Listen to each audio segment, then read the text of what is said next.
Hancock Park is known for large homes with broad lawns and tree-lined parkways. When David and Erin Zabel bought this home several years ago, the front garden was a tangled mess of overgrown plants. The front door was hidden behind a wall. Hancock Park's Historic Preservation Overlay Zone requires major changes like new landscape to be reviewed and approved by a committee. The couple hired landscape designer Nick Dean to design their new Waterwise garden and usher it through the process. Dean's design transformed an old-school turf and shrub landscape into a beautiful Waterwise garden in keeping with the historic nature of the property, and that offers something for every member of the family. This is so beautiful. There's all these lawns. I hear all these lawnmowers. There's all this watering going on, and look! What did you do? We took out every square inch of the grass here. The owners wanted to go low water, so we just took it all out from the sidewalk to the house. We graded it, and then this is an entire low water, low irrigation garden. Everything new. It's beautiful. No, boy, thank you and so a much. lot less work. Definitely, yes. A lot less mow and blow. I see that you've used everything kind of in drifts, right? That's the way to do it, yes. I think it's to get that natural feel. You put in, I like to use odd numbers, 3, 5, 7, but drifts of plants, one blending into the next. And I see the different heights and the textures. Beautiful, yes, thank you. Yes, foliage color is as important as flower as far as I'm concerned. I think you can do so much with that. And then it's year round. This is exquisite. This is my favorite thing in the entire garden. This was here? This was already here. The start of this tree is way over by the house, and it's snaked its way through a lot of overgrown shrubs.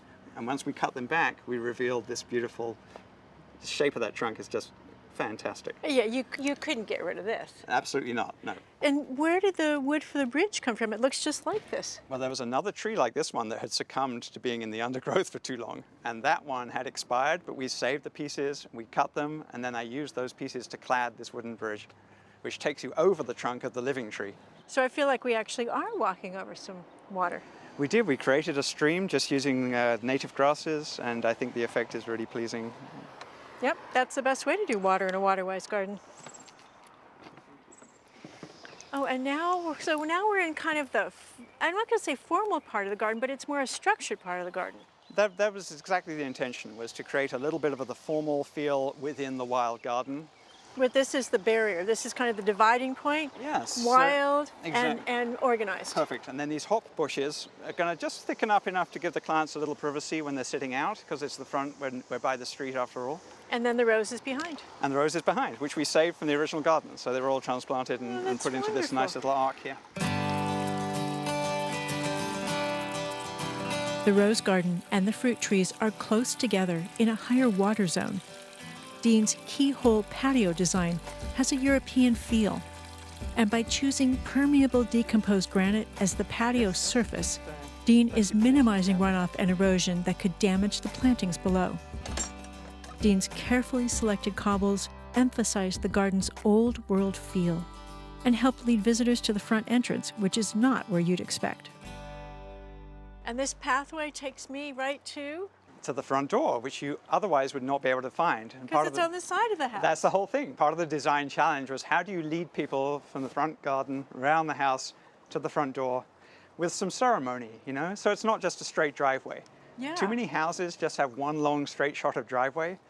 By digging that up and putting in this cobblestone circle, adding a wall fountain, the pots, so you create like a little miniature garden. It's like a pocket garden outside the front door. And it feels like old Europe. It really does, and I'm very happy with that, and the materials are all old, and the way we've been able to get the moss to grow between the stones. I think it's coming along really nicely. One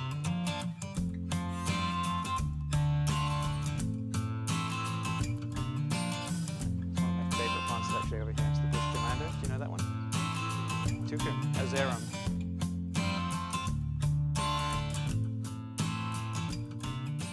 So tell me about what makes this garden Waterwise. Okay, so it's not just the plantings, which are themselves gorgeous. Everything here, we have Mediterranean plants, we have some California natives, but we also have the decomposed granite, as you see on the floor. For water permeability. Exactly, and we have low water irrigation, all underground drip.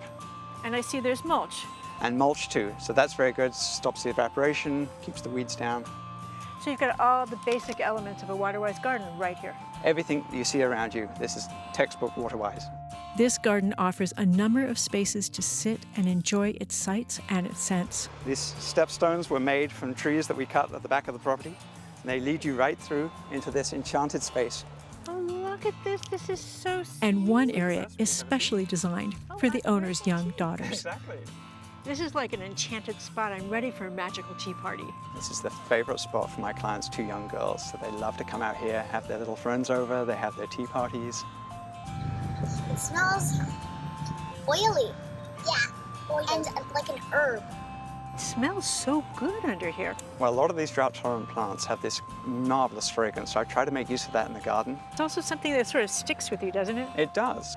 The idea is that the girls, when they're grown up, years later, are going to walk along somewhere in a future park, and they're going to brush against that same plant, and they're going to smell that fragrance, and they're going to be transported back to their beautiful lives when they were carefree and young. Biggest surprise, I think, would be making it a usable living space, making it something that we would use as a family and not just have it be out here for show. And because of the pathways that Nick created and the beautiful little table under the tree over here that he created, and then also the idea of opening up our wall, which used to be just a wall and no gates, has created a circular pattern for us that is fun for just the four of us, but also if we have people over, it's really nice. These, they have 4 sections in them. And they're kind of fiery at the tips. Yeah, and it looks kind of like a parrot's beak. That's why they when you put these two together. My girls absolutely adore this whole process and are learning so much about nature. And I love that that's been just a big educational process for all of us. And the fact that we have things that attract butterflies and bees and all those lovely things that you want in your garden. Waterwise gardens fit any neighborhood and every lifestyle. And they can be as interesting and as beautiful, no, more beautiful, than any boring old well-watered lawn.